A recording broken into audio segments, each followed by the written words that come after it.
हाय, काहीतरी छान हेल्दी जेवायला बनवायचं आहे. आज मी विचार केला पालक पनीर. मी वरचेवर पालक पनीर बनवत असते कारण माझ्या डाएटमध्ये दुपारच्या वेळेला पनीर राखलेला आहे नाचणीच्या भाकरीबरोबर. तर मग मी आज पालक पनीर आणि नाचणीची भाकरी असं खाणार आहे. खूप साधं घरच्या घरी बनण्यासारखं आणि अतिशय हेल्दी रेसिपी आहे. यामध्ये क्रीम वगैरे अजिबात आपण काही घालणार नाही आहोत. मध्ये जेव्हा मी माझं खूप छान वजन कमी केलं होतं तेव्हा मी वरचेवर खायचे कारण याच्यामध्ये पालक पण आहे, त्याचबरोबर याच्यामध्ये पनीर आहे, प्रोटीन आहे, कम्प्लीट मील आहे. सो आय जस्ट थॉट की ही रेसिपी तुमच्याबरोबर शेअर केली पाहिजे.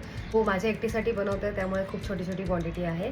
तुम्हाला सगळ्यांसाठी बनवायचं असेल तर गो फॉर इट. कढईत थोडंसं तेल, त्यात जिरं, मोहरी आणि लसूण असं सगळं घालायचं आहे. छान परतवून घ्यायचं. मग त्यामध्ये कांदा आणि टोमॅटो मी एकत्रच घातला आहे. तो आता छान शिजू द्यायचा. त्यासाठी थोडंसं मीठ घालायचं आहे वरनं. त्यानंतर थोडासा गरम मसाला आणि थोडंसं पाणी ॲड करायचं आहे. पुन्हा एकदा मिश्रण हलवून घ्यायचं. मी पनीरचे क्यूब्स करून ठेवले होते, त्याला थोडा मॅगी मसाला लावला होता आणि मग त्यामध्ये पालकाची प्युरी ॲड करायची.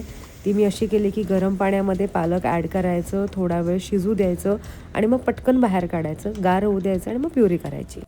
ती मी आता यामध्ये ॲड केली आहे आणि छानपैकी शिजवून घ्यायचं आहे. खूप जास्त ब्राऊन नाही करायचं, ते हिरवंच ठेवायचं आहे आणि मग त्यात वरून कसुरी मेथी ॲड केली. 10 ते 15 मिनटात हे पालक पनीर तयार होतं. सो नक्की ट्राय करा आणि प्लीज ही रेसिपी जज करू नका कारण की ही अजिबात रेस्टॉरंट स्टाईल होणार नाही आहे. पण एक छान भाजी आपल्याला खायला मिळते कमीत कमी वेळात. आणि भाकरी कशी बनवायची मी अजिबात दाखवणार नाही कारण की मग तर तुम्ही मला अनसबस्क्राईब करा. भाकरी आपण पार्ट स्किप करूया. मी आता जेवायला बसते. बाय.